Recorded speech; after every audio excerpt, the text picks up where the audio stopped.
God of heaven and earth, we pray for your kingdom to come, for your will to be done on earth as it is in heaven.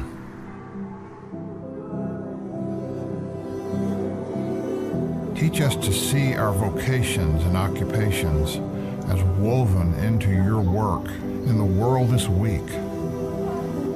For mothers at home who care for children, for those whose labor forms our common life in this city, the nation, and the world. For those who serve the marketplace of ideas and commerce. For those whose creative gifts nourish us all. For those whose callings take them into the academy. For those who long for employment that satisfies their souls and serves you. For each one we pray.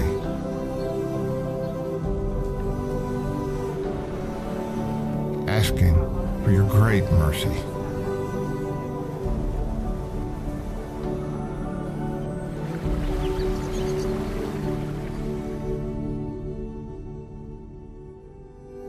Give us eyes to see that our work is holy to you, O Lord,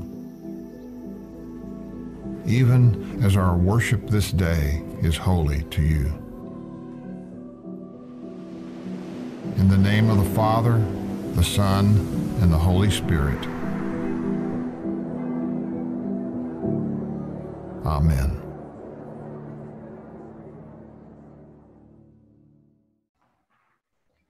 Ya, Bapak Ibu, terima kasih karena masih setia sampai minggu keempat di acara Vocatio Marketplace ini. Kurang lebih apa yang disampaikan oleh Steve Garber yang juga menulis buku Visioner Vocational itu sangat baik, diterbitkan oleh Perkantas Jatim, tapi kurang lebih doa yang tadi disampaikan itu memberikan kita semacam visi yang besar bersama, dan teman-teman yang berpartisipasi atau mungkin masih hadir setia dan juga mengerti panggilan Tuhan dalam hal ini, pasti mendapatkan visi yang sama untuk melihat bagaimana membawa panggilan kita di dunia konteks urban, konteks marketplace, dan juga struktur dunia yang berubah. Agak berbeda dengan masa-masa dulu, tetapi visi itu diberikan kepada setiap kita untuk memuridkan semua bangsa menjadi murid Tuhan. Dan hari ini kita akan memulai untuk yang Vocatio 1 yang keempat, minggu keempat. Terlebih dahulu kita akan berdoa bersama-sama. Bolehkah saya minta Ibu Francisca memimpin kita dalam doa? Maaf Pak, di sini banyak anak kecil. Baik. Thank you. Pak Yogi, bolehkah penginjil Yogi? Mari kita sama-sama berdoa. Bapa di dalam kerajaan surga, kami mengucap syukur berterima kasih atas segala anugerah, kasih karunia, dan kebaikan Tuhan dalam kehidupan kami. Tuhan, Kau yang telah memimpin jalannya Vocatio sesi yang pertama ini, Tuhan, dari minggu ke minggu. Biarlah Tuhan, apapun yang sudah kami pelajari di waktu-waktu ini, boleh sungguh-sungguh memberkati setiap daripada kami, menyadari atas panggilan khusus yang Tuhan berikan kepada kami di dalam konteks pelayanan kami masing-masing. Tuhan, kami juga mau menyerahkan jalannya untuk hari ini. Tuhan akan memberkati setiap pembicara, bila juga apa yang kami pelajari hari ini juga boleh sungguh memberkati kami, dan kami juga bisa membagikannya, baik kepada setiap jemaat-jemaat yang kami layani, orang-orang yang ada di sekitar kami. Tuhan, kami serahkan sepanjang hari ini, sesi hari ini hanya ke dalam tangan-Mu. Dalam nama Kristus Yesus, Anak-Mu yang tunggal, satu-satunya Tuhan dan Juru Selamat kami telah berdoa. Amin.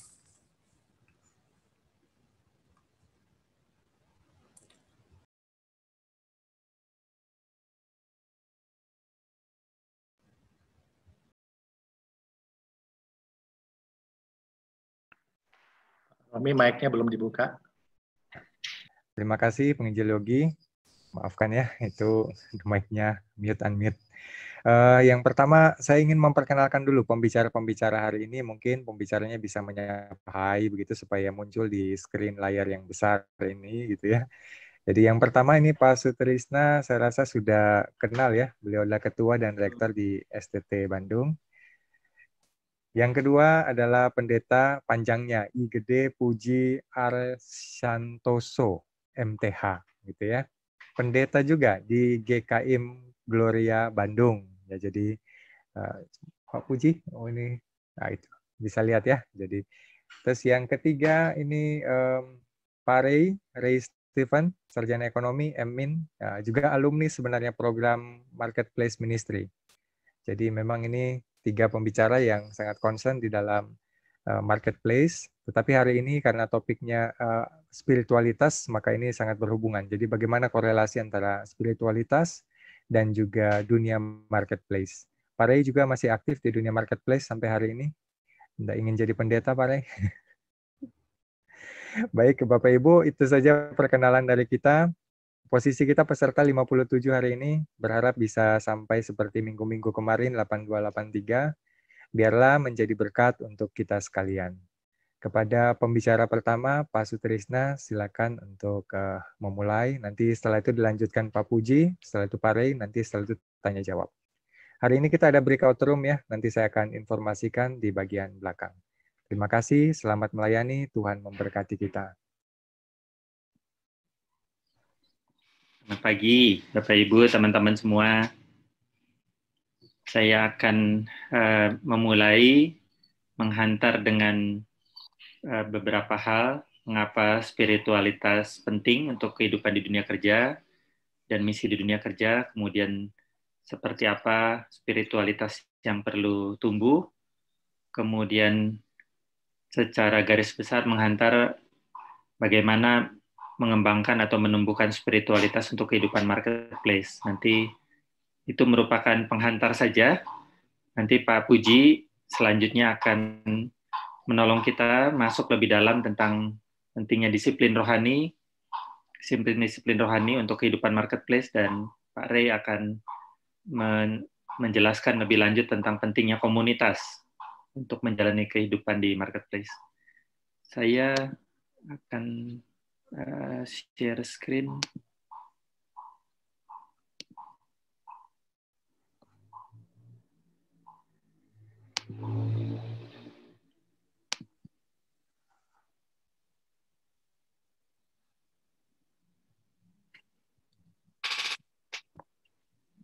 Beberapa tahun yang lalu ada gempa bumi yang nyampe ke Bandung. Biasanya kan cuma kabar-kabarnya aja. Waktu berapa tahun yang lalu itu Bandung Selatan lumayan parah ya. Jadi pusatnya itu di Cipatujah kalau tidak salah, daerah Ciamis. Nah, yang menarik waktu saya dengan beberapa orang rekan ke sana, gambarannya itu meskipun bukan gambaran bangunan yang gedung tinggi seperti ini tapi ada kemiripan dengan yang muncul di gambar ini. Ada bangunan yang porak-poranda, tapi di sebelahnya ada rumah 2 lantai yang baik-baik saja. Itu sesuatu yang kemudian nempel dalam ingatan saya. Iya ya, berhadapan dengan gempa bumi ini, bisa ada yang langsung porak-poranda, nggak karu-karuan, tapi ada yang di sebelahnya baik-baik saja. Nah, itu menghantar kita, mengingatkan kita bahwa di dalam kehidupan itu, dari waktu ke waktu ada gempa buminya, ada hal-hal yang tidak terduga, termasuk kehidupan di dunia kerja, mulai dari COVID lah, PHK lah, atau ada hal-hal yang lain yang bermunculan ya. Dan ketika hal itu terjadi, maka memang itu mengingatkan akan pentingnya fondasi di dalam kehidupan setiap orang. Dalam ungkapan yang berbeda, Tuhan Yesus mengatakan soal orang yang mendirikan rumah di atas batu dan yang mendirikan rumah di atas pasir. Jadi sama-sama, tampak keluarnya sama, tapi ketika ujian kehidupan, badai kehidupan, banjir kehidupan, gempa bumi kehidupan muncul, maka fondasi itu akan diuji. Jadi kalau kita membicarakan tentang spiritualitas untuk kehidupan marketplace, kita sedang berbicara tentang akar atau fondasi kehidupan yang kemudian ya baru kelihatan hasilnya pada waktu-waktu yang sulit. Seringkali begitu. Tapi itu sesuatu yang tidak bisa dilepaskan begitu saja. Teman-teman yang teknik sipil, ada Pak Kurdi nih, orang teknik sipil akan bisa menjelaskan berapa banyak yang ditanam untuk membangun sebuah gedung ya. Makin tinggi gedungnya, makin dalam biasanya yang ditanam. Dan dari segi biaya juga bukan biaya yang murah untuk menanam itu.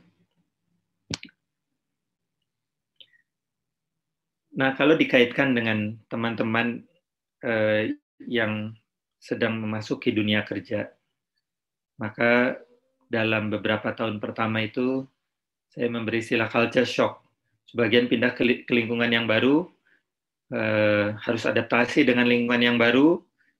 Menurut satu penelitian, itu sekitar 65% atau sekitar 2/3 orang yang lulus dari perguruan tinggi itu pindah kota. Angka yang cukup besar. Jadi saya tidak tahu apakah teman-teman termasuk yang mengalami ini atau tidak, tapi cukup banyak jumlahnya. Pindah ke lingkungan yang baru, kemudian gaya hidup makin leluasa, yang tadinya tergantung orang tua, kemudian punya kebebasan sendiri, menentukan apa yang mau dipilih, mau dibeli, mau dipakai, mau pergi kemana, dan sebagainya. Sehingga beberapa orang bisa melalui dengan baik, tapi beberapa orang kemudian mengalami pergumulan untuk situasi ini. Yang kedua, kalau mungkin sebagian kita waktu di mahasiswa sudah punya idealisme, tapi ketika masuk ke dunia kerja betulan dan kemudian masuk ke dalam perputaran roda, mekanisme di dunia kerja dengan sistem reward and punishment-nya, seperti apa yang mendapat reward di dunia kerja, seperti apa yang kemudian mendapatkan banyak masalah di dunia kerja, maka kemudian visi itu berhadapan dengan berbagai tekanan dari dalam maupun dari luar. Dan dalam situasi seperti itu, kemudian tidak heran bahwa ini menjadi masa di mana bagi banyak orang, ini masa-masa try out.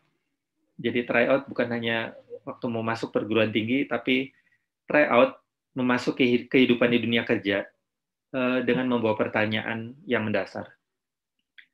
Apakah prinsip-prinsip Alkitab itu bisa berlaku di dunia kerja? Apakah ini bukan hanya idealisme? Apakah ini bukan hanya sesuatu yang cocoknya dibicarakan di dalam retret, di gedung gereja, di camp mahasiswa, dan sebagainya? Sehingga bahkan dalam satu percakapan misalnya ada satu orang yang tadinya penuh dengan idealisme, setelah beberapa tahun bekerja di satu institusi pemerintahan, kemudian dia mengatakan, tidak ada reward sistem di sini yang baik, yang menghargai orang yang bekerja keras, tidak ada masa depan yang kelihatan, menjanjikan, kemudian orang tidak suka ketika ada yang melakukan dengan baik, dengan jujur, dan sebagainya. Jadi kenapa saya harus terus di sini? Itu salah satu ungkapan yang muncul ke permukaan, dan memang setelah beberapa tahun itu orang ini sempat memikirkan untuk tidak melanjutkan bekerja di tempat yang sama. Nah, yang membedakan adalah ada orang-orang yang di tengah tekanan kemudian akhirnya betul-betul pergi, meninggalkan posnya, meninggalkan panggilannya, kalau kita bicara tentang panggilan dalam minggu-minggu yang lalu. Tapi ada orang-orang yang kemudian memutuskan tetap tinggal. Orang-orang yang memutuskan tetap melanjutkan apa yang mereka yakini sebagai pimpinan Tuhan dan panggilan Tuhan di dalam kehidupannya. Yang membedakan adalah kembali soal akar, fondasi, spiritualitas. Itu tadi yang kita akan lihat lebih lanjut. Kita sudah membicarakan tentang panggilan Kristus bagi para pengikutnya, misi di dunia kerja. Dalam 3 minggu ke belakang kita sudah mendengarkan banyak kesaksian tentang itu. Minggu lalu juga ada dalam berbagai bentuk ya, dan berbagai bentuk. Ada yang melalui pekerjaannya sebagai pengusaha, ada yang melalui pelayanan-pelayanannya, ada yang melalui NGO, dan di minggu-minggu sebelumnya ada yang jadi pengusaha sambil bermisi, ada yang melayani di gereja dengan membawa latar belakang pengalaman di dunia kerja, ada yang mau jadi misionaris akhirnya jadi notaris gitu ya. Tapi orang-orang yang bermisi lewat pekerjaan mereka, dan kita juga mendengar bahwa ada banyak tantangan yang mereka sudah lalui, tidak mudah, dan itu membutuhkan fondasi tadi pada akhirnya. Maka kalau gambaran yang pertama tadi adalah gambaran tentang fondasi, gambaran yang kedua adalah di dalam Alkitab yang muncul adalah gambaran tentang kesiapan untuk siaga di dalam peperangan. Dan Rasul Paulus mengingatkan bahwa kita perlu dalam kondisi yang siaga itu, bahwa life is a battleground, not a playground gitu ya. Ini mengajak kita untuk melihat sekali lagi mengapa spiritualitas itu sesuatu yang penting. Kalau kita bicara tentang kesetiaan mengerjakan panggilan Tuhan di dunia kerja, kesetiaan untuk mengerjakan misi Tuhan untuk di dunia kerja, bahwa yang dibutuhkan bukan hanya sekedar melihat apa yang perlu dilakukan dan respon awal, tapi ada sesuatu yang bisa menopang kita untuk perjalanan dalam jangka panjang. Nah, berikutnya, kalau kita tadi bicara tentang pentingnya spiritualitas, kemudian berikutnya adalah, apa sih spiritualitas? Spiritualitas sederhananya adalah, dalam beberapa definisi ini adalah, dalam satu gambaran dikatakan spiritualitas itu adalah our central core being. Jadi, diri kita yang ada di pusat. Kemudian, dalam definisi yang lain, the inmost being of an individual. Ini dua definisi dari tokoh-tokoh tentang spiritualitas yang sedang berbicara tentang formasi spiritualitas atau pembentukan spiritualitas. Jadi spiritualitas bukan hanya yang berkait dengan Allah, tapi diri kita itu siapa, nah itulah spiritualitas kita.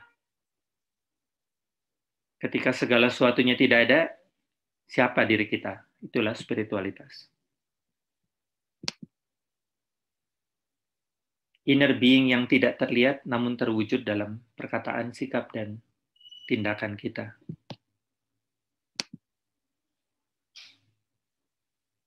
Kemudian, kalau ditanya, spiritualitas seperti apa sih yang perlu ada? Kalau disederhanakan sekali, ini mirip dengan pertanyaan orang Farisi kepada Tuhan Yesus. Kalau semuanya itu disederhanakan, seluruh kitab Taurat itu apa sih intisarinya? Maka Tuhan Yesus menjawab, intisarinya, kasihlah Tuhan Allahmu dengan segenap hatimu, dengan segenap jiwamu, dengan segenap akal budimu. Itulah hukum yang terutama dan yang pertama. Dan hukum yang kedua yang sama itu ialah kasihlah sesamamu seperti dirimu sendiri. Jadi kalau disarikan semua ini, semua teori dan sebagainya, apa sih intisarinya? Inilah intisarinya. Satu keberadaan yang mengasihi Tuhan dengan total, tunduk secara total kepada Tuhan. Satu kepribadian yang mengabdi, diabdikan sepenuhnya untuk melayani kepentingan orang banyak, kepentingan sesama. Dan di dalam itu ada satu kasih yang sehat kepada diri sendiri, satu penerimaan yang sehat, satu integritas yang sehat. Dan kalau dikaitkan dengan kehidupan marketplace, Amy Sherman dalam buku Kingdom Calling mencoba menerjemahkan ini tiga aspek ini, relasi dengan Allah, diri, dan sesama ini, dengan istilah spiritualitas sadikim, yaitu upward, hidup yang dekat dengan Allah dan bagi kemuliaan Allah, inward, hidup yang kudus, yang berintegritas, kemudian outward, hidup yang didedikasikan untuk melayani sesama. Kehidupan yang ketika hadir di tengah marketplace, dalam porsi apapun, membawa sukacita bagi orang-orang yang di sekitar. Ketika tanggung jawab kita, peran kita makin besar, kemudian orang makin bersukacita. Karena orang tahu bahwa ketika orang ini hadir, dia hadir untuk membawa berkat untuk banyak orang, untuk kehidupan. Inilah spiritualitas yang seharusnya memang perlu ada apapun posisi kita dan dimulai dari tanggung jawab yang sekecil apapun. Mungkin seperti yang Tuhan Yesus katakan dalam Injil ya. Barang siapa setia kepada perkara-perkara kecil akan dipercayakan perkara-perkara yang besar gitu ya. Jadi itu keberadaan diri kita yang seharusnya muncul, tumbuh di dalam keadaan apapun, tanggung jawab apapun, belum bekerja, baru bekerja, sudah bekerja. Seringkali ketika seseorang mengalami kejatuhan, kemudian yang dikomentari adalah, wah situasinya sulit ya, sehingga orang itu jatuh. Wah jabatan membuat dia jatuh. Kalau berdasarkan apa yang kita pelajari ini, bukan jabatan yang membuat seseorang jatuh. Bukan godaan yang membuat seseorang jatuh. Itu hanyalah kesempatan untuk menguji apakah fondasinya, apakah core being-nya, apakah keberadaan dirinya yang terdalam itu sudah punya fondasi yang kuat nggak?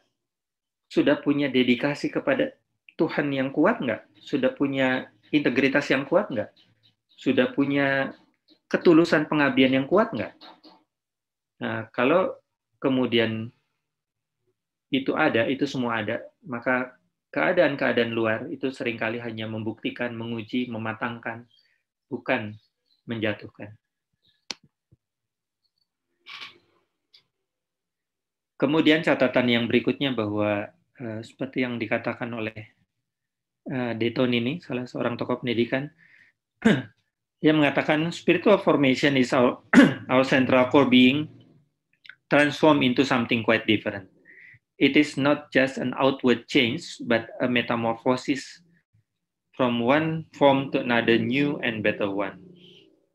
Jadi ini satu proses, diri kita tidak berubah, tapi lewat satu proses Tuhan membentuk kita, memperbaharui kita, bukan hanya di permukaan, tapi ketika kita memberi diri untuk dibentuk, diperbaharui, maka ada sesuatu yang berubah secara mendasar, meskipun bukan identitas diri kita yang berubah.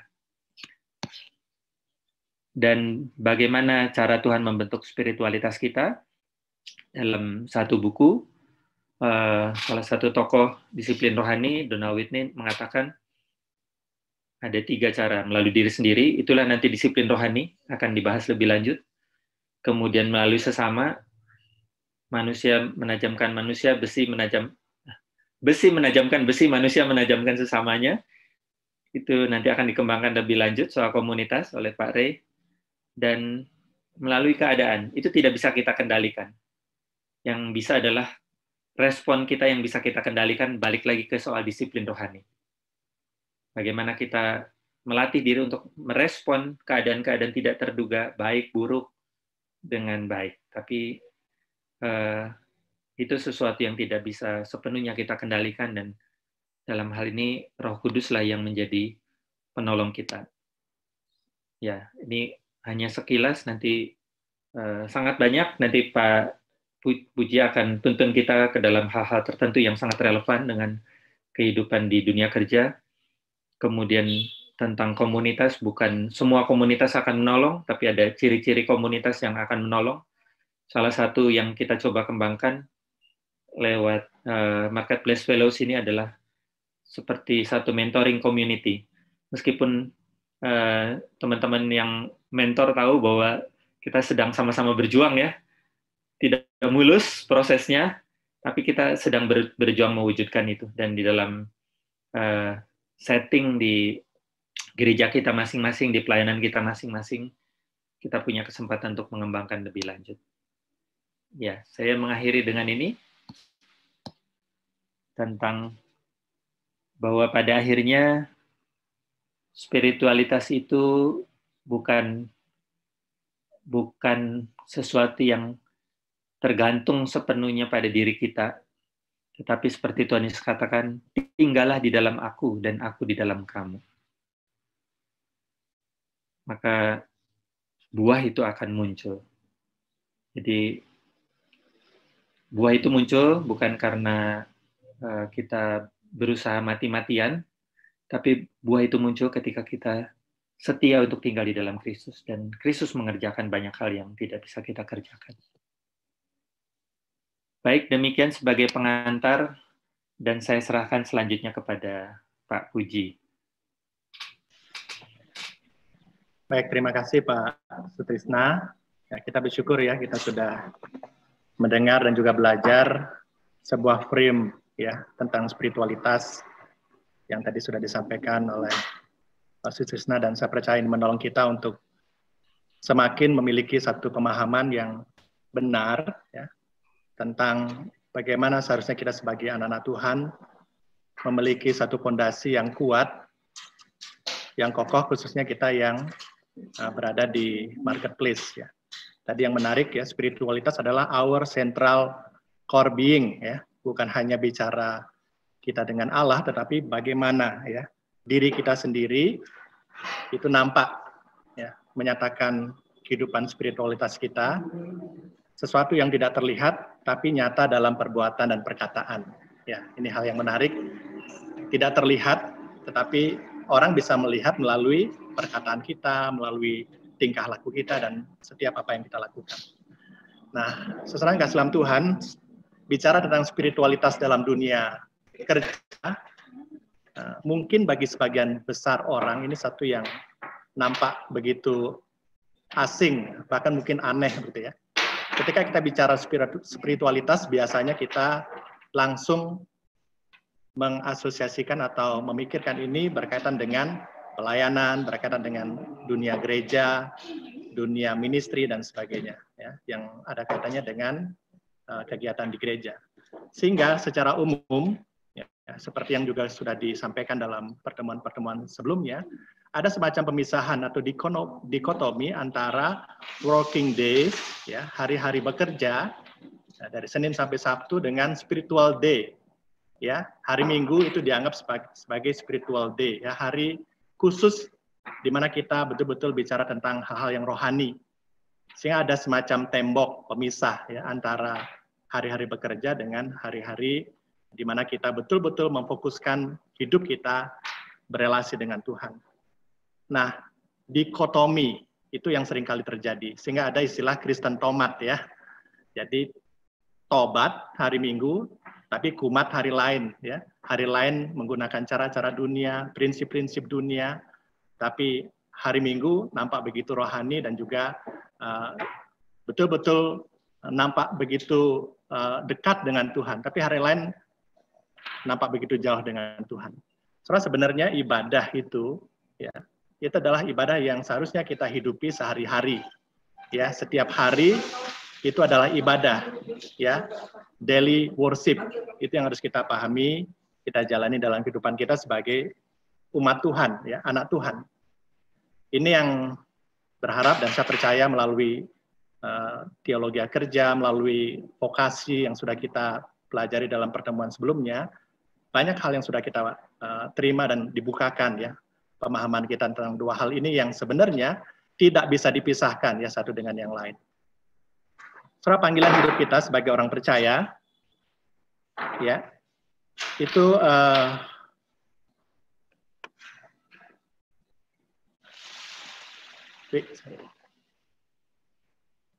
sebentar ya, sorry ada suara masuk. Ya, baik, maaf. Ada suara masuk. Baik.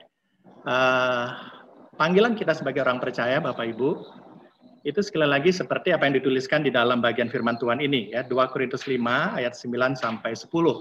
Ya, dikatakan demikian dalam bagian firman Tuhan ini. Sebab itu juga kami berusaha, ya, saya tekankan kata berusaha, ya. Kami berusaha, baik kami diam di dalam tubuh ini maupun kami diam di luarnya, supaya kami berkenan kepadanya. Jadi setiap kita, ya, panggilan hidup kita adalah bagaimana kita terus berjuang dalam hidup ini menjadi orang-orang yang berkenan di hadapan Tuhan. Setelah dalam perjalanan hidup kita, yang kita perjuangkan adalah perkenanan Tuhan. Ya. Kemudian di bagian lain, ayat ini mengatakan, sebab kita semua harus menghadap tahta pengadilan Kristus, supaya setiap orang memperoleh apa yang patut diterimanya, sesuai dengan yang dilakukannya dalam hidupnya ini, baik atau jahat. Ya, jadi sekali lagi, setiap kita berjuang, berusaha, ya, berupaya semaksimal mungkin untuk apa? Bukan sekedar bekerja, Bapak Ibu, ya, tetapi bagaimana kita ini bisa menjalani hidup untuk melakukan hal-hal, ya, mengatakan hal-hal yang berkenan di hadapan Tuhan. Jadi itulah usaha kita semua. Ya, berusaha atau pilotimeomai itu adalah sebuah ambisi. Ya, ambisi untuk apa? Ya, ambisi atau sebuah hasrat atau tekad yang kuat untuk memperoleh sesuatu yang menjadi tujuan hidup kita. Jadi sekali lagi, setiap kita diciptakan, setiap manusia, khususnya kita sebagai anak-anak Tuhan yang sudah ditebus oleh Tuhan, memiliki tujuan yang jelas, dan bahkan di dalam tujuan yang jelas itu kita memiliki hasrat dan tekad yang kuat untuk mencapai tujuan itu. Untuk apa? Berusaha melakukan hal-hal yang berkenan di hadapan Tuhan. Dan ini yang saya kaitkan dengan juga ketika kita bekerja. Jadi bekerja sekali lagi bukan sebatas dapat gaji, gitu ya, bukan sekedar mengejar karir, ya. Tapi berusaha adalah ketika kita melakukan segala sesuatu untuk kita betul-betul berkenan, ya, bahkan memuliakan Tuhan melalui pekerjaan kita. Kita sudah belajar dalam pertemuan-pertemuan yang lalu, ya, di pertemuan pertama dan kedua, yang dengan jelas dikatakan di sana bahwa bekerja adalah sebuah rancangan Allah sendiri.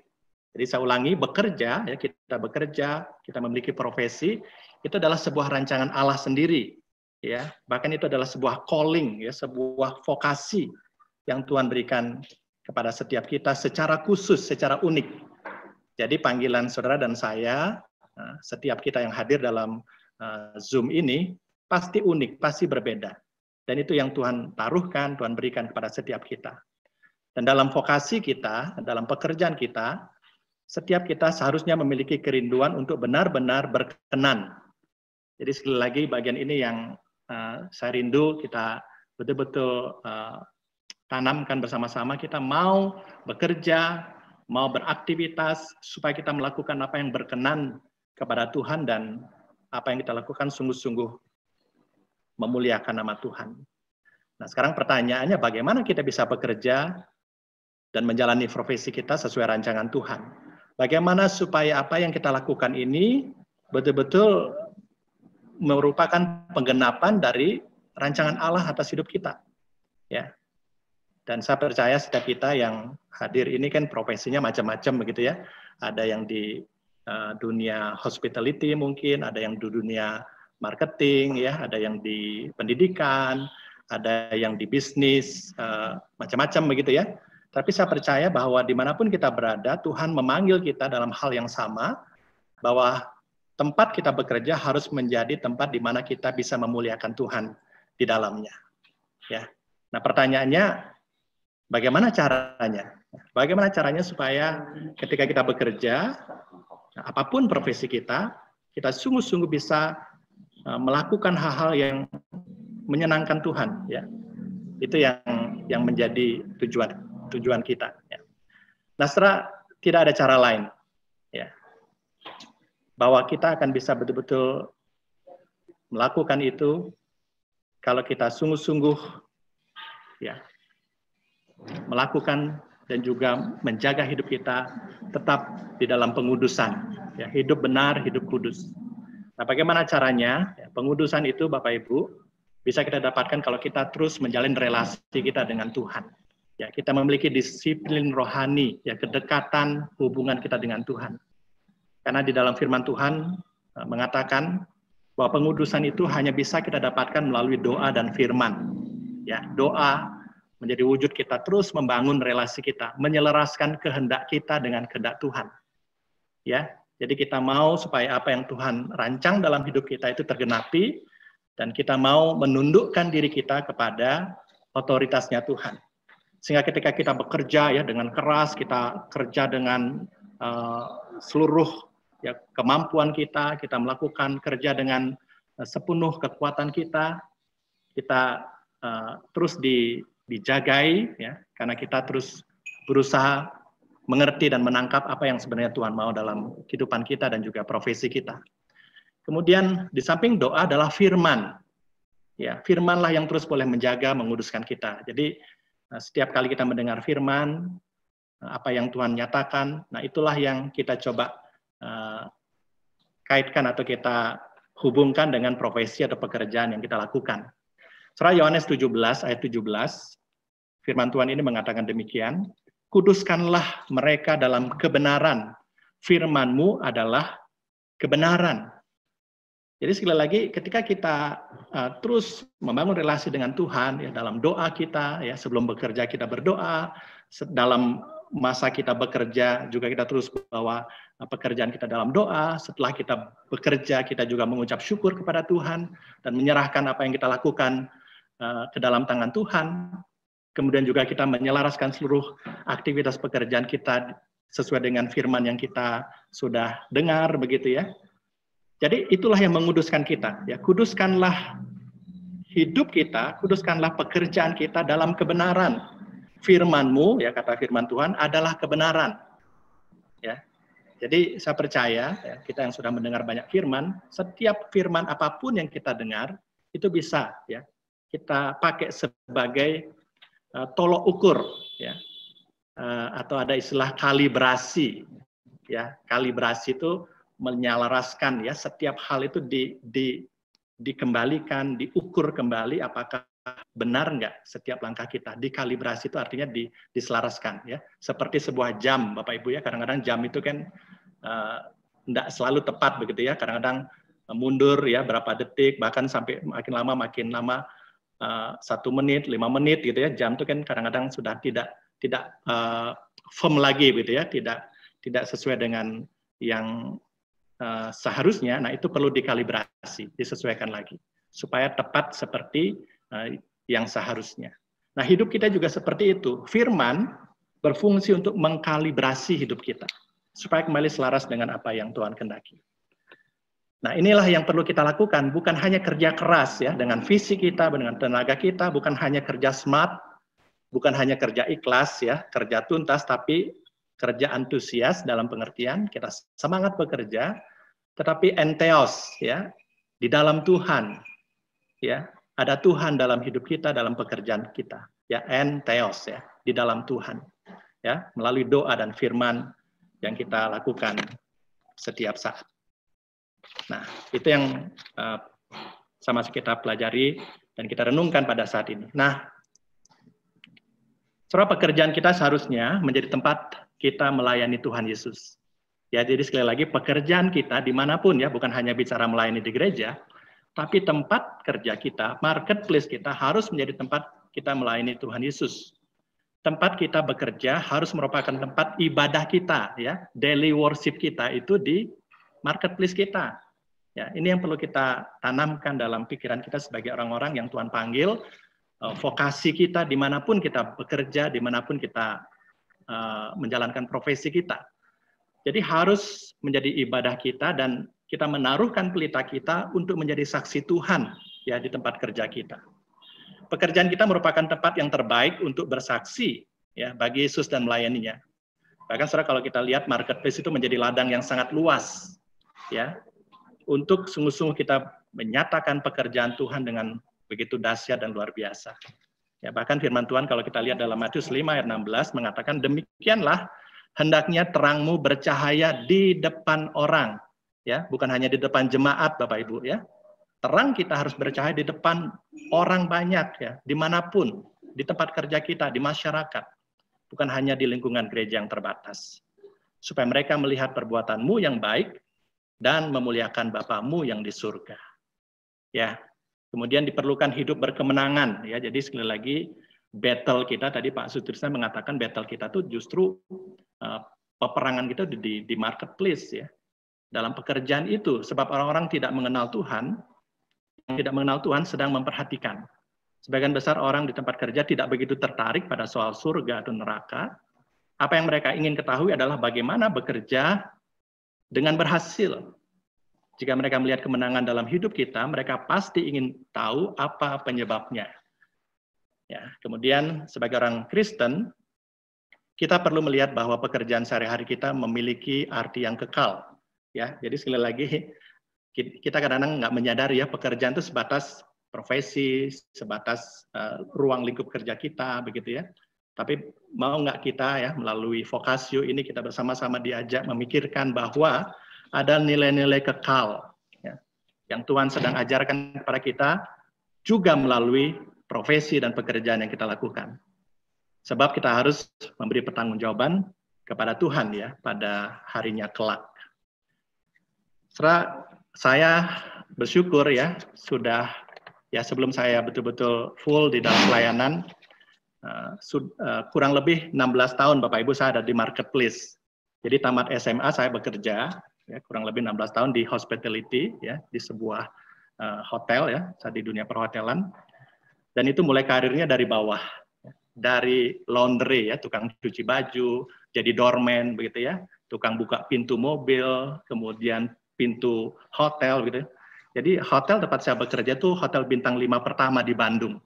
Wah itu kan tamu-tamunya diservis dengan luar biasa. Jadi ada doorman, ada bellboy, ya, ada reception dan segala macam diatur karena ini hotel berkelas. Ya. Nah, saya memulai karir dari bawah, ya. Sampai saya pada level manager ya, jadi front office manager. Jadi kurang lebih itu naik 7 level ya, dari tukang laundry dan sampai ke manager itu 7 tingkat naiknya. Kurang lebih 16 tahun saya bekerja. Dan saya bersyukur saya menikmati proses ini ya, karena saya bekerja tamat SMA langsung bekerja ya, mengalami proses dari bawah.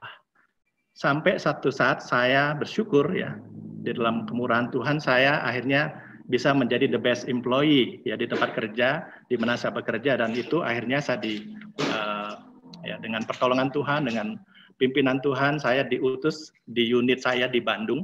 Jadi karena hotel ini ada grupnya ya, ada yang di Bali, ada yang di Jakarta, ada yang di Lombok, ada di berbagai kota begitu ya. Diundang ke Jakarta mewakili Bandung untuk menerima apresiasi ya sebagai the best employee. Dapat pin emas ya Bapak Ibu ya. Itu satu yang buat saya sangat saya syukuri.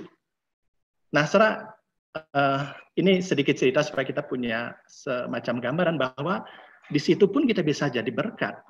Ya. Ketika kita sungguh-sungguh ya, datang kerja nggak telat, misalnya kita bekerja dengan sungguh-sungguh, ya sampai mungkin kalau orang bilang kalau ada dia, tenang kita ya, semua pasti beres begitu ya. Kemudian juga kita punya loyalitas, kita punya submission dengan atasan kita. Ya, artinya semua yang kita lakukan itu akan nampak. Tadi Pak Sutrisna sudah mengatakan bahwa sesuatu yang tidak nampak ya di dalam hidup kita, spiritualitas itu akan nampak lewat perbuatan dan perkataan kita. Itulah yang bisa disaksikan oleh orang-orang yang ada di sekitar kita. Ya, saya bersyukur dan itulah yang harus kita miliki sebagai orang-orang di marketplace. Nah, firman Tuhan di dalam Kolose 3:17 dengan jelas juga menegaskan demikian. Ya. Dan segala sesuatu yang kamu lakukan dengan perkataan atau perbuatan, ya, segala sesuatu. Artinya apapun ya, yang kita lakukan dengan perkataan dan perbuatan, lakukanlah semuanya itu dalam nama Tuhan Yesus sambil mengucap syukur oleh Dia kepada Allah Bapa kita. Ya, jadi jelas ya, segala sesuatu. Semuanya itu artinya apa? Dimanapun kita berada, kita harus lakukan untuk Tuhan. Saya percaya kita pernah dengar istilah coram Deo, ya, hidup di hadapan Allah. Ya. Mazmur 139 itu dengan jelas menggambarkan the presence of God, ya, hidup di hadapan Allah. ya. Dimanapun kita berada, tidak ada tempat yang Tuhan tidak tahu. Ya, Allah kita Allah Maha tahu. Bahkan ketika kita bekerja pun, kita harus sadar Tuhan ada di sana dan Tuhan mengiringi langkah kita, dan kehadiran Tuhan itu kita rasakan juga di tengah-tengah pekerjaan kita. Kita juga hidup di bawah otoritasnya Allah. Tidak ada satupun yang tidak ada di bawah kendali Allah. Ya, kalau cerita di pekerjaan dulu saya banyak mengalami juga ya, pengalaman-pengalaman macam-macam gitu ya. Ngadapin orang-orang yang berbagai macam. Tetapi saya percaya Tuhan pegang kendali ya, di dalam pekerjaan kita. Bahwa tidak ada satupun yang sia-sia ya dalam tangan Tuhan. Bahkan kita dipanggil untuk hidup bagi kemuliaan Allah. Ya, ini yang kita mau jalani sama-sama ya. Dalam ayat 23 juga firman Tuhan menegaskan demikian ya, Kolose pasal 3, apapun juga yang kamu perbuat, perbuatlah dengan segenap hatimu seperti untuk Tuhan dan bukan untuk manusia. Ya, jadi apapun juga, ya, segala sesuatu, perbuat dengan segenap hatimu seperti untuk Tuhan dan bukan untuk manusia. Saya waktu bekerja, ini sedikit sharing ya, teman-teman. Waktu saya resepsionis, ya, jadi kurang lebih waktu saya usia 25 tahun, ya, itu sekitar 25 tahun yang lalu. Ya, jadi Bapak Ibu bisa tebak usia saya berapa ya. Jadi saya resepsionis, saya bekerja umur 19 tahun. Waktu saya resepsionis umur 25 tahun, jadi sekitar 25 tahun yang lalu, saya ada kesempatan ketika okupansi hotel sepi, ya, tidak terlalu ramai, saya punya list kamar itu kan sekitar 200 kamar. Ya, saya digerakkan oleh Tuhan waktu itu untuk, wah ini kan sepi nih, kamar lagi sepi. Nah, saya ada kesempatan untuk apa Bapak Ibu? Ada satu yang menggerakkan saya waktu itu untuk masuk ke kamar-kamar. Ya, kamar-kamar yang kosong itu, karena okupansi mungkin masih rendah ya, di bawah 20%, saya doa ke kamar yang kosong itu. Saya doa di sana, saya berlutut di setiap kamar, mendoakan supaya bagaimana kamar itu, ya, ketika ada tamu yang menginap di sana, mereka mengalami perjumpaan dengan Tuhan. Ya, saya doa, dan kemudian memang di kamar-kamar hotel itu, ya, di setiap kamar di tempat saya bekerja itu ada Alkitabnya. Ya, yang didistribusikan oleh Gideon ya di sana. Nah, setelah ketika saya di sana berdoa, saya juga pikir ya saya hanya berdoa begitu. Tapi saya bersyukur ada sebuah hal yang saya alami ketika saya bekerja gitu ya. Ada tamu yang satu ketika telepon saya menanyakan, Pak, saya mau minta Alkitab. Karena di kamarnya nggak ada Alkitab ya, mungkin housekeepingnya lagi bebersih gitu ya, lupa memindahkan dan di kamarnya nggak ada Alkitab begitu. Nah, setelah dari situ saya diingatkan atau diteguhkan bahwa ternyata ada orang-orang yang datang dan menginap di hotel itu yang rindu ketemu dengan Tuhan, rindu untuk mendengar firman Tuhan. Dan itu semakin meneguhkan saya dan semakin membuat saya semangat untuk mendoakan ya kamar-kamar yang ada di sana. Ya kurang lebih ada 200 kamar. Saat ini yang saya mau ceritakan bahwa dimanapun kita bekerja, ya, dulu saya cita-citanya jadi dokter, ya, ingin jadi dokter, tapi ternyata nggak jadi dokter, jadi karyawan hotel. Tapi di tempat seperti itu pun Tuhan bisa pakai kita untuk jadi berkat, ya, jadi saksi Tuhan. Ya, dan saya percaya itulah panggilan setiap kita, bahwa Tuhan bisa memakai kita dimanapun, ya, selama kita membuka hati kita untuk dipakai oleh Tuhan, kita bisa jadi berkat. Bahkan saya ketika saya menyiapkan bahan ini Bapak Ibu, saya teringat peristiwa 25 tahun yang lalu. Dan sekarang pun saya kembali mendoakan setiap kamar itu, walaupun sudah tidak bekerja di sana. Ya, setiap kamar saya doakan. Ya, saya nggak tahu bagaimana ini nanti ke depannya seperti apa, tapi ada kerinduan bahwa tempat itu boleh menjadi berkat buat banyak orang. Ya, serah tantangan di tengah kerja itu tidak mudah. Ya. Banyak hal yang kita hadapi. Tapi pertanyaannya adalah, sudahkah kita membangun, ya, menjaga vitalitas relasi kita dengan Tuhan dengan segala tuntutan, ya, dan kesibukan di dunia kerja itu.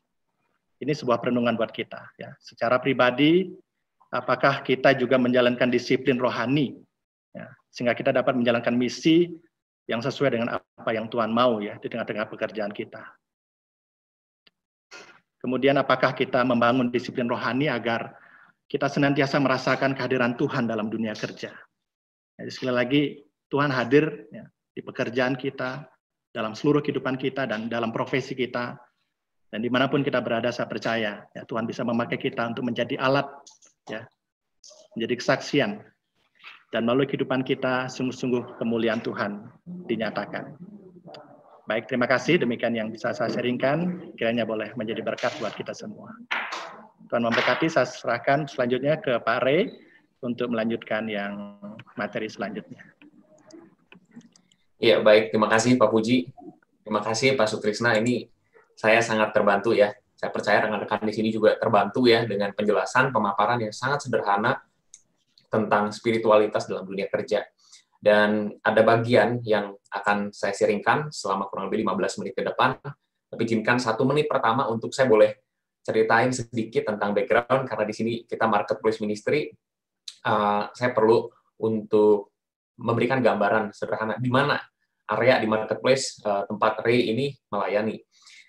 Bapak Ibu, saya hari ini sebagai seorang entrepreneur yang sedang merintis bisnis di industri asuransi, dan bersyukur Tuhan kasih kesempatan untuk saya juga boleh ngambil program S2 Magister Ministry ya, Marketplace di STTB, dan itu sangat membantu saya. Sebelumnya saya orang yang sangat dikotomis ya. Saya pernah bertanya kepada diri saya sendiri, bahkan juga ke beberapa rekan, saya merasa saya terlalu banyak melayani, sehingga saya kurang, atau saya mengesampingkan ya tanggung jawab saya juga sebagai suami atau sebagai orang tua.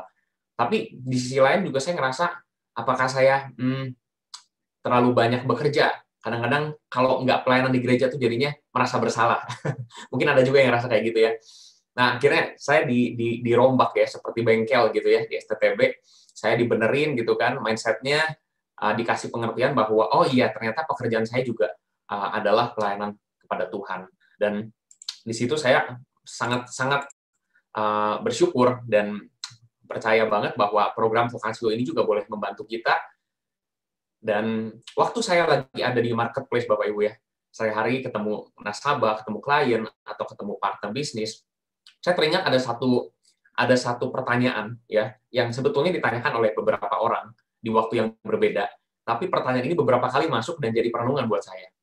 Ray, sebetulnya buat apa sih gua ke gereja? Ya, buat apa saya ke gereja? Toh kan sekarang udah banyak akses ya di YouTube. Ada khotbah ya, bahkan dari banyak gereja, dari banyak pembicara. Kita bisa cari, kita bisa dengerin.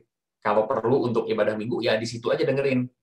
Atau zaman dulu ya, sebelum COVID nih, kan gereja-gereja beberapa udah live streaming. Cukup nggak sih di situ? Karena kalau misalnya ke gereja pun ya dia cuma datang dan nggak ngerasa ada perbedaan. Nah ini jadi satu perenungan buat saya. Iya, ada benernya, tapi kayaknya ada yang salah gitu kan. Kenapa kita perlu gitu kan? Perlu untuk ketemu dengan orang-orang, perlu untuk bersekutu dan lain sebagainya. Nah, sebelum lebih jauh, Bapak Ibu, rekan-rekan, saya pengen cerita satu tokoh, seorang namanya William Wilberforce. Nah, William Wilberforce ini dia seorang tokoh perjuangan yang memperjuangkan penghapusan perbudakan. Tahun 1400-an sampai 1900-an itu ramai sekali ya, banyak sekali perdagangan manusia.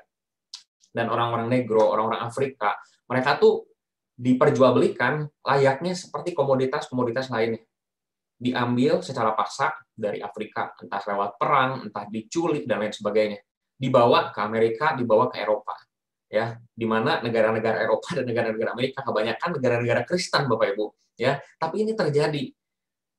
Sampai tercatat ya di data itu ada sekitar 11.313.000 orang Afrika yang akhirnya jadi masuk ke slavery gitu ya, perdagangan. Nah, William Wilberforce dan rekan-rekannya dan teman-teman ini berjuang, dan muncul nih nama William Wilberforce yang hari ini kita bersyukur adanya dia dan mengubah tatanan karena dia terganggu, iman dia terganggu. Dia bekerja, dia melayani Tuhan di marketplace sebagai seorang politisi di parlemen Inggris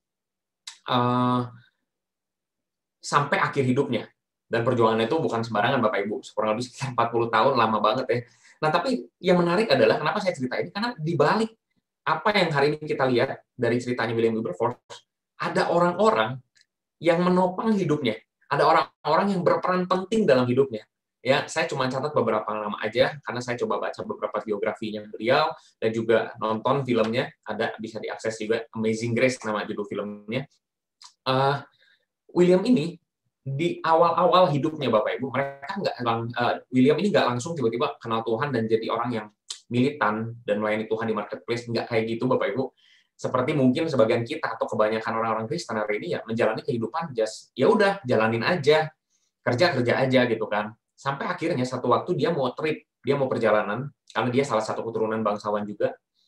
Dia mau perjalanan ke France dari Inggris dan akhirnya dia pikir kalau saya perjalanan ini kurang lebih bolak-balik 6 bulan, berapa bulan saya lupa persisnya, tapi cukup lama, dan saya jalanin sendiri atau cuman dengan beberapa orang, kayaknya nggak seru. Saya pengen ngajak satu orang yang bisa jadi partner perjalanan saya.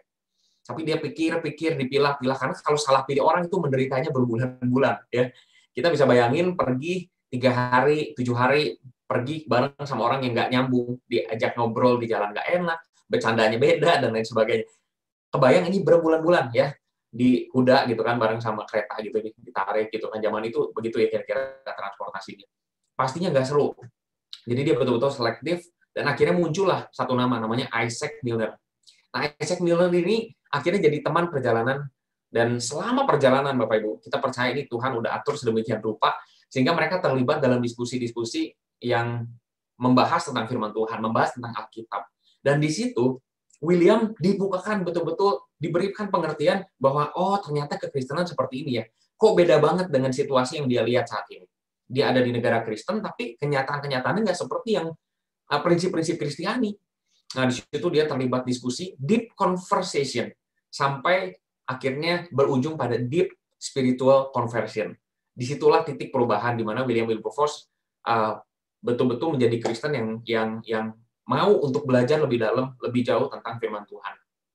Isaac Miller, ini orang yang pertama yang saya catat, dan saya kira ini memberikan satu peran yang besar dalam hidup William Wilberforce dan juga sejarah tentang perbudakan. Terus kemudian ada lagi seorang namanya William Pitt. Nah, William Pitt ini seorang sahabat dari William Wilberforce. Mereka besar bareng, dari masa kecil main bareng, sekolah hukum bareng, sampai akhirnya di parlemen Inggris, mereka rintih bareng-bareng, dan mereka 2 anggota parlemen yang paling muda dan paling vokal ya. Mereka punya suara yang berbeda ya. Kebayang Bapak Ibu situasinya semua penuh dengan korupsi, mungkin dengar ada perdagangan tapi pura-pura nggak dengar dan lain sebagainya ya. Semuanya punya kepentingan, tapi 2 orang ini mereka berjuang ya mati-matian. Dan William ini juga, William Pitt namanya, Pitt ini juga memberikan satu kontribusi yang besar dalam hidup dan pertumbuhan dari William Wilberforce. Dan yang ketiga Bapak Ibu, ini kita sama-sama tahu ya, karena kalau dengar lagunya ya judulnya Amazing Grace. Nah, ya ini lagu yang cukup klasik. Pasti tahu lagunya. Diciptakan oleh John Newton. John Newton ini seorang pendeta ya Bapak Ibu yang punya masa lalu, background itu adalah kapten kapal dari kapal yang digunakan untuk perdagangan budak. Jadi dia melihat sendiri itu bagaimana betul-betul budak itu diperlakukan sangat tidak manusiawi. Ketika itu dimasukin ke peti, Bapak Ibu ya, peti ukuran benar-benar cuma muat 1 orang, nggak bisa gerak, tidur di situ, makan di situ, buang air juga di situ. Ada lubang kecil buat ya mungkin buat cukup napas dan juga buat buang air dan lain sebagainya. Berbulan-bulan di kapal, berangkat bisa misalnya umpama 1.000 orang yang nyampe dan hidup itu mungkin sisa 600. Itu betul-betul sedih Bapak Ibu ya. Ada yang mati di peti, ada yang milih buat nyemplung ke laut dan lain sebagainya. Begitu sedih sekali ya, sedih sekali. Nah, di situ Bapak Ibu, Newton akhirnya Tuhan panggil bertobat dan akhirnya dia memilih untuk menjadi penginjil, jadi pendeta ya. Dan dia menyuarakan banyak tentang perdagangan budak. Dia mengkritisi hal itu. Dan ternyata John Newton ini juga dipakai menjadi salah satu orang yang memberikan dampak yang cukup signifikan, sangat signifikan dalam kehidupan William Wilberforce. Satu waktu William Wilberforce ketika dia mendalami kekristenan lebih dalam, dia semakin melihat bahwa politik ini bukan dunianya dia banget ya. Saya nggak bisa melayani Tuhan di politik. Politik sangat kotor. Bagaimana bisa saya menjalani ini semua gitu loh. Akhirnya dia memilih untuk berdiskusi dengan John Newton. Ya, dia datang terus kemudian dia sampaikan, "Pak, saya mendingan jadi kayak Bapak aja deh. Saya mau mengabarkan Injil." Tapi apa yang jadi respon John Newton?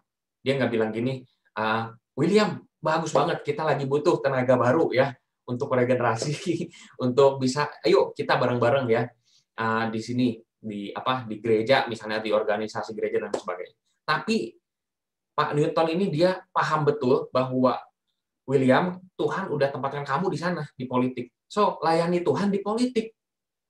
Akhirnya William kembali ke politik. Kembali ke politik dan dia memperjuangkan segala-satunya sampai akhirnya ceritanya seperti hari ini yang kita tahu, William Wilberforce. Perjuangan sepanjang hidupnya ya di marketplace sebagai anak Tuhan di politik. Dia melayani Tuhan full di sana. Ya, saya kira ini dia betul-betul menggenapi tujuan dan panggilan hidupnya, Bapak Ibu. Nah, kenapa Ray kamu cerita tentang William Wilberforce? Nah, yang jadi menarik Bapak Ibu ya, saya akan kasih lihat sedikit ya gambarnya. Ini William Wilberforce nih, tahun 1759 sampai 1833. Nah, William Wilberforce ini Bapak Ibu, dia punya orang-orang di circle yang terdekatnya Bapak Ibu. Saya bilang circle terdekatnya. Ya, tentu ada banyak teori tentang circle of relationship. Saya hanya ambil salah satunya. Saya kira mirip-mirip juga ya. Tapi intinya ada orang-orang terdekat kita nih.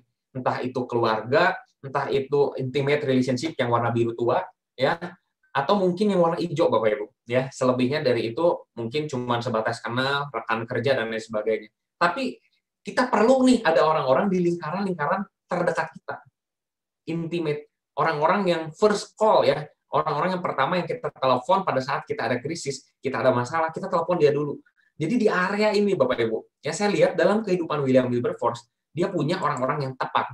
Orang-orang yang akhirnya membantu dia untuk mengambil keputusan-keputusan yang pas, keputusan-keputusan yang sesuai dengan apa yang menjadi rencana Tuhan dalam hidupnya. Nah, kebayang nggak Bapak Ibu, ada berapa banyak anak-anak muda hari ini, mereka terombang-ambing di luar sana ya, termasuk mungkin kita hari ini juga ya, yang masih muda-muda gitu kan, kita seringkali salah bertanya, dan saya percaya ketika kita salah bertanya, tanya pada orang yang salah, jawaban yang salah yang kita terima, dan ketika jawaban yang salah kita terima, hal yang salah, keputusan yang salah yang kita lakukan. Nah, dalam spiritualitas Kristen, ketika kita ada di dunia kerja, Bapak Ibu, ada banyak ya rekan-rekan, ada banyak orang-orang yang salah langkah dalam hidupnya ya. Saya banyak melayani juga, punya kesempatan melayani di penjara, di lapas, di sel, dan ketemu dengan anak muda yang akhirnya entah karena pencurian, pembunuhan, paling banyak narkoba, itu mereka punya satu kesamaan, bahwa ketika mereka dalam masalah, mereka tuh nggak lagi dalam situasi yang punya orang-orang di sekitarnya Bapak Ibu yang bisa support mereka. So, balik lagi ke pertanyaan tadi, why do we need to go to church? Saya mau bilang bahwa gereja di sini pertama-tama bukan lagi ngomongin soal gedung atau organisasi, tapi kumpulan orang-orangnya. Ada persekutuan, ada hubungan, ada relationship. Jadi kalau misalnya kita ke gereja cuma datang, terus kemudian mungkin hari ini kita langsung keingetan ya beberapa nama yang, oh iya ya, dia tuh datang ke gereja tapi udah aja pulang lagi, pulang lagi. Menurut saya Bapak Ibu nggak terlalu berbeda dengan kalau dia nonton di YouTube, ya, nonton live streaming. Tapi kalau kita bisa berelasi karena di dalam komunitas orang itu dilatih mengalami persekutuan, mengalami Kristus. Karena Tuhan kita Tuhan yang relasional, ya. Jadi kita pun juga ya seperti yang tadi disampaikan Pak Trisna, diingetin juga lagi sama Pak Puji, bahwa kita Bapak Ibu perlu punya bangun hubungan dengan sesama kita. Disitulah kita dibentuk, kita dikuatkan, kita dipertajam, dan ada banyak hal yang besar yang saya percaya Tuhan titipkan, tapi kita perlu punya fondasi yang kuat. Salah satu kekuatannya itu dengan kita membangun yang namanya komunitas. Jadi Bapak Ibu ada dua, kira-kira mungkin secara sederhana aja saya sampaikan, ada dua benefit waktu kita berkomunitas. Yang pertama itu Bapak Ibu, kita dibentuk, kita diasah ya di gereja atau di komunitas atau di cell group atau di kelompok mentoring seperti ini ya, lewat orang-orang yang Tuhan tempatkan. Ya, mungkin ada kelompok-kelompok yang secara natural terbentuk, itu oke banget ya Bapak Ibu, selama orang-orangnya memang bawa kita ke arah yang lebih baik, bawa kita semakin dekat sama Tuhan. Tapi program seperti ini di Vocasio ya, saya berharap waktu saya muda dulu ada yang kayak gini, ya, ngasih saya gambaran waktu saya masuk dunia kerja itu seperti apa, bagaimana mengintegrasikan dan lain sebagainya. Nah, saya kehilangan tahun-tahun itu.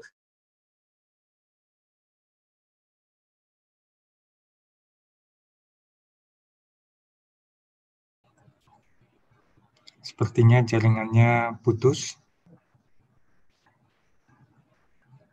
Pak Ray, bisa tersambung?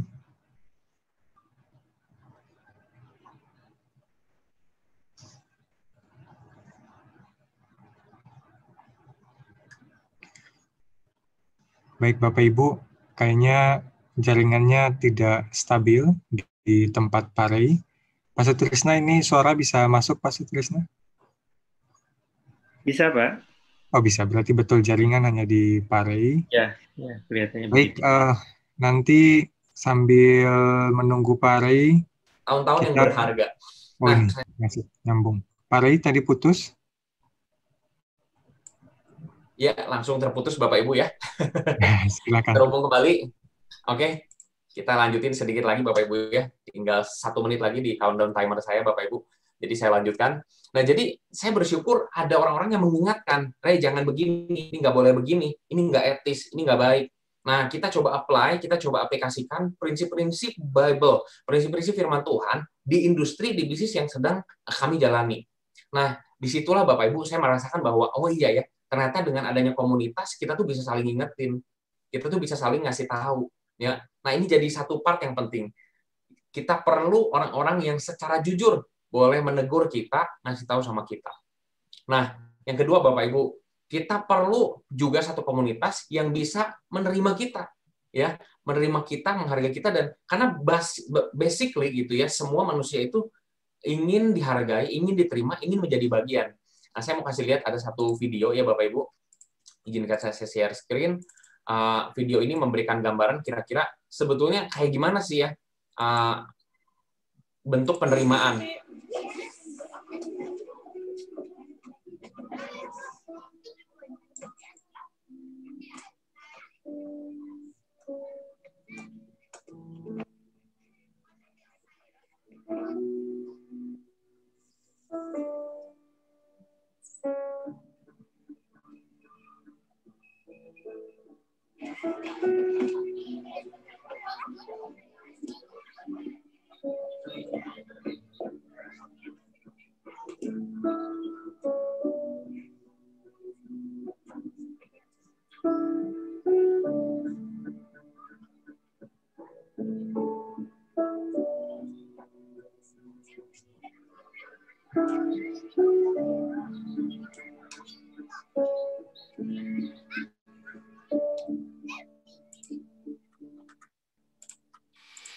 Ya, Bapak Ibu. Mudah-mudahan cukup dimengerti ya videonya.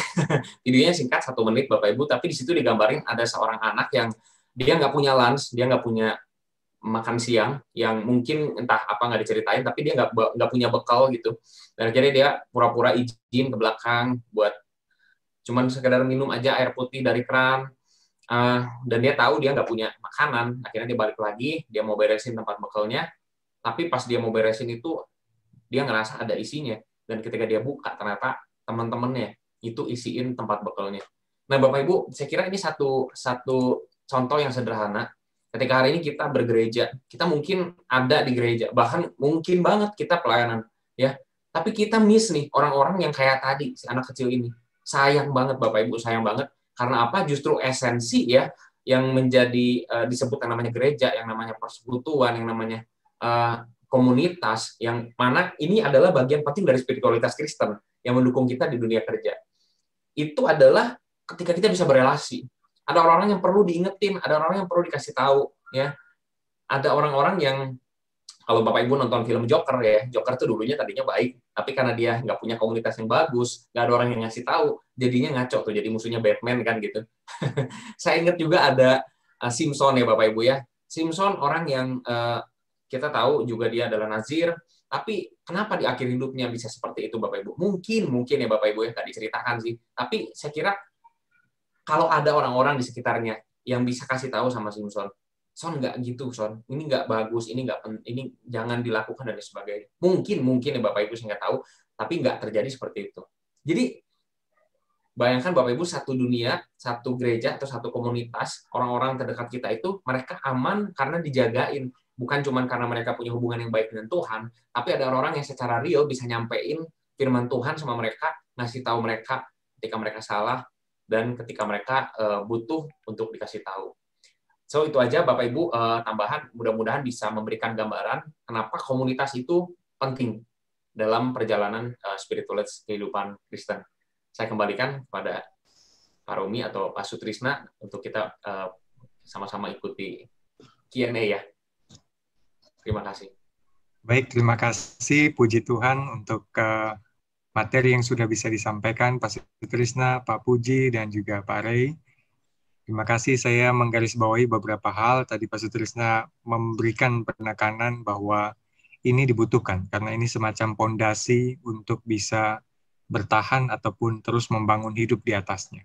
Pak Puji tadi juga menyampaikan banyak kesaksian praktis tadi ya Pak Puji, selama selalu ada celah untuk bisa berelasi dengan pekerjaan kita atau dengan orang-orang yang kita jumpai di dunia kerja. Juga ada banyak pendekatan-pendekatan yang sangat praktikal tadi Pak Puji sampaikan. Pak Ray tadi juga menekankan banyak hal bahwa komunitas itu penting sekali ya. Ada lingkaran-lingkarannya, tetapi tidak mungkin orang bisa bertahan sendiri. Saya ingat pepatah lama mengatakan, jika engkau ingin pergi jauh begitu, engkau membutuhkan orang lain. Kalau ingin pergi cepat, sendiri aja enggak apa-apa. Tapi makin jauh kita berjalan, maka kita butuh orang lain. Sendiri, sepi, kasihan sekali ya. Jadi susah sekali pasti menjalani hidup. Apalagi dinamika kerja, kadang-kala baik, kadang-kala juga begitu sangat dinamis. Kita akan masuk ke pertanyaan, Bapak Ibu. Karena nanti di bagian, habis setelah bagian ini nanti akan ada pembagian untuk mentoring. Dan nanti selesainya juga di grup masing-masing. Ya, dalam waktu yang dicanangkan harusnya ada 10 menit di belakang untuk kita ketemu lagi, tapi saya skip. Jadi kita akan ganti dengan tanya jawab selama 10 menit ke depan. Baik, Bapak Ibu, apakah ada yang ingin ditanyakan tentang spiritualitas yang dibangun ataupun mungkin kendala, tantangan di dunia kerja? Silakan, saya akan pandu dalam tanya jawab kepada 3 narasumber yang akan menjawab pada hari ini. Boleh secara langsung di unmute di mic-nya masing-masing atau mau melalui kolom chat juga boleh.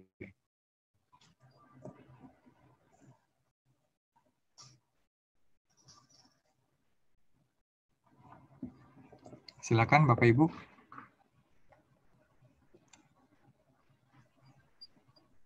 Ibu Lisa, silakan.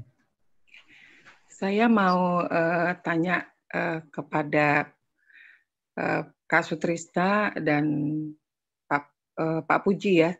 Terserah siapa yang akan menjawab ya. Ada 2, boleh ya Pak Romi ya? Boleh Bu, silakan. Yang pertama saya mau bertanya tentang spiritualitas Sadikim itu yang upward, inward, dan outward itu. Apakah itu terjadinya sekaligus atau ada hal yang satunya mempengaruhi yang lain? Karena kalau saya lihat fakta di lapangan tidak sedemikian begitu. Ada yang dia sangat baik di dalam melayani sesama, terus untuk dirinya, tapi ketika berbicara tentang disiplin rohani tidak, ya itu yang pertama gitu. Baru yang kedua dari pemaparan baik Kak Sutrisna maupun Pak Puji, terus tadi juga ditegaskan lagi sama Pak Ray gitu ya, bahwa spiritualitas itu kan sesuatu yang mengakar kepada Tuhan dan juga bicara tentang diri ya. Lagi-lagi saya nih mengamati karena saya melayani di pelayanan alumni ya, begitu ya. Nah, kenyataannya kebanyakannya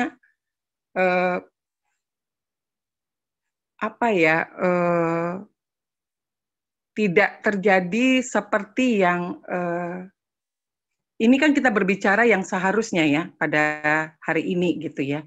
Tidak terjadi seperti yang seharusnya terjadi bagi alumni ketika berbicara di marketplace. Nah, saya sedang berpikir apakah itu persoalannya ada di masalah konsep, di masalah pondasi yang tidak kuat, atau di masalah disiplin rohani.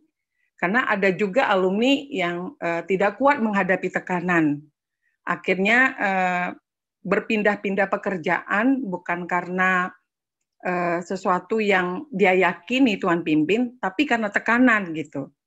Dan ada juga ketika mahasiswa sangat bagus disiplin kerohaniannya, tapi ketika di alumni, sementara di alumni tadi sudah dibukakan Kak Sutrisna ya, bahwa banyak tantangan yang terjadi. Nah, justru spiritualitasnya malah tidak terpelihara seperti yang di awal. Nah, saya pengen dapat masukan baik dari Pak Puji maupun Kak Sutrisna, sehingga saya bisa menolong dalam pelayanan yang saya sedang kerjakan. Silakan, boleh langsung ya Bapak-Bapak. Pak Puji mau respon dulu, Pak?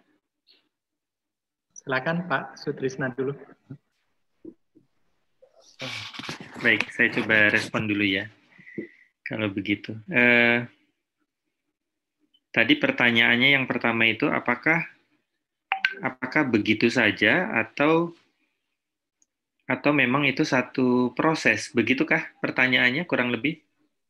Iya, apakah di yang Sadikim itu Kak Sutrisna itu ada yang satu mempengaruhi atau itu terjadinya memang harusnya sedemikian begitu ya? Sekaligus ketiga-tiganya. Karena kenyataannya amati tidak demikian gitu. Saya kalau refleksi saya sih itu ada dua penjelasan yang saling terkait. Yang pertama itu kan apakah upward, inward, outward itu terjadi bersama-sama atau ada yang lain, faktor yang lain ya yang lebih penting. Salah satu faktor yang lebih penting. Saya melihatnya kalau kembali ke metanarasi itu, kembali ke penciptaan bahwa semua orang diciptakan segambar dengan Allah. Meskipun sudah jatuh dalam dosa, maka ada orang yang modal integritasnya baik, ada orang yang modal pengabdiannya baik, lebih baik, relatif lebih baik dibanding yang lain. Tidak berarti tidak butuh penebusan, karena orang berdosa tetap orang berdosa, tidak bisa memenuhi standar Tuhan, tapi ada orang-orang yang starting point-nya, misalnya soal integritas, orangnya terbiasa jujur, orangnya terbiasa tulus memberi diri, dibandingkan dengan orang lain, kalau ini dikasih skor misalnya mulainya dari 3 gitu ya, yang lain itu mulainya dari 1, yang memang hidup dalam lingkungan yang, waduh, membuat dia jadi nggak jujur, dan sebagainya. Sehingga ketika ditebus oleh Kristus, yang satu berangkat dari 3, yang satu berangkat dari 1. Nah, itu aspek yang pertama. Aspek yang kedua adalah pilar yang penebusan ya, bahwa semua sudah jatuh dalam dosa, kemudian ditebus oleh Kristus. Spiritualitas, inner being kita, dari manapun mulainya, itu akan tumbuh dengan ada progresi yang baik, ada progresi yang mengalami jaminan anugerah Tuhan, ya ketika akarnya itu dimulai dari upward-nya itu jalan. Jadi kembali ke Yohanes 15, kembali ke Kolose 3, bahwa di dalam hidup yang mengakar kepada Tuhan dimulai dari pembaharuan, kelahiran kembali ya, dilahirkan kembali, kemudian terus diperbaharui, hidup yang mengakar, hidup yang tinggal di dalam Tuhan. Disitulah maka inward dan outward itu bisa ditata. Ada tetap bagian dirinya dengan disiplin rohani, dan ada bagian komunitas untuk menolong. Tetapi akarnya itu dari relasi dengan Tuhannya. Saya memahaminya begitu, dua sisi itu. Jadi jangan keliru melihat ada orang ini katanya sudah kenal Tuhan tapi kok masih marah-marah gitu. Ya memang dia sebelum bertobat marah-marahnya lebih dahsyat. Sekarang ini marah-marahnya sudah berkurang banyak sekali.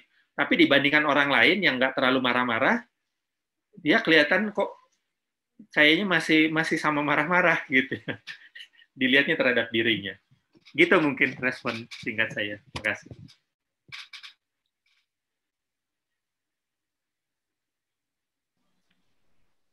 Sedikit menambahkan mungkin Pak Sutrisna ya, yang Bu Lisa tadi tanyakan ya, dalam hal yang mungkin lebih praktis ya.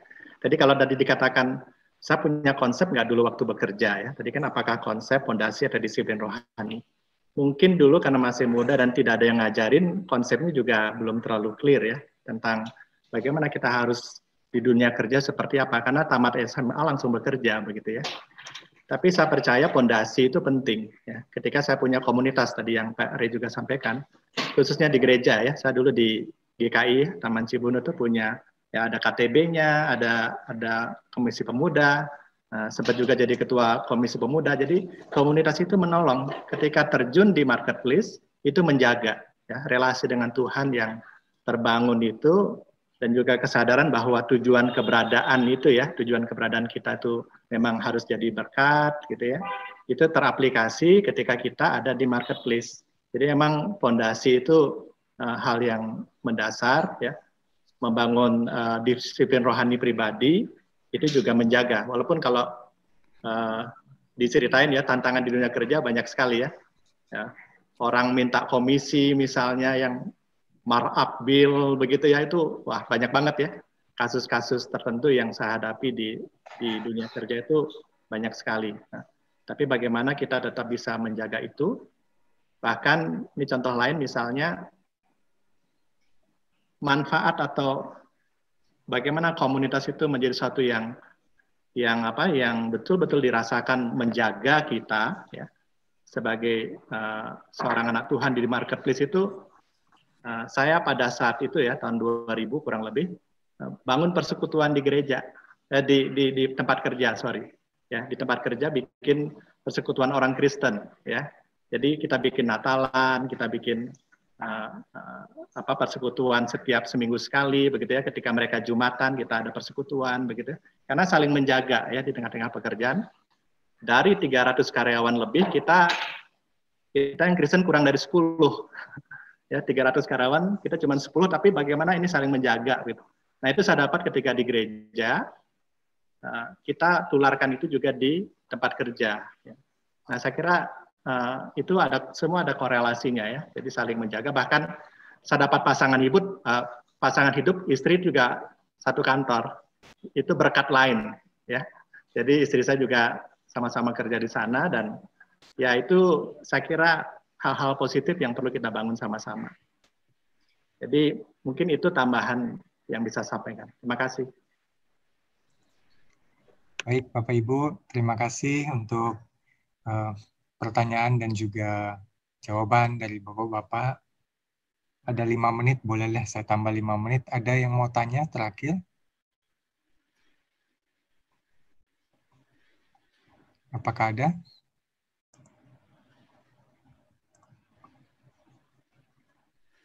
Baik, kalau tidak ada, kita akan explore nanti banyak di pertanyaan di kelompok-kelompok kecil ya. Jadi mungkin kalau di kelompok kecil lebih enak ya, tanyanya lebih intens, terus lebih dekat gitu ya. Nah, tapi sebelum kita berpisah di kelompok-kelompok kecil, izinkan saya memberikan sedikit pengumuman untuk kita, nanti bisa ditambahkan oleh Pak Sutrisna. Jadi ini adalah hari terakhir dari Vokasio kita. Setelah itu kita akan melangkah ke tahap kedua di bulan Januari dan Februari 2021, Bapak Ibu. Sudah berganti tahun ya, 2021. Dan untuk itu tanggalnya nanti akan diinfokan lebih detail dalam sebuah publikasi, tapi ini secara lisan aja. Tanggal 16 dan 30 Januari, 13 dan 27 Februari. Jamnya, kalau biasa kita jam 10 ke jam 12, jamnya itu jam 13.30 sampai 15.30. Formatnya itu 1 jam kelompok besar, nanti akan ada pembicara, akan ada orang yang memberikan kesaksian dari dunia marketplace, setelah itu 1 jam ke kelompok mentoring. Untuk itu nanti juga akan dikoordinasi untuk teman-teman mentor, akan ketemu tanggal 7 Desember. Tapi batas pendaftaran untuk rekan-rekan peserta di Vokasio tahap 1 itu sampai tanggal 10 Desember. Ada biaya 200.000, tapi itu sudah include biaya buku yang akan dikirimkan kepada Bapak Ibu peserta sekalian, seharga 65.000.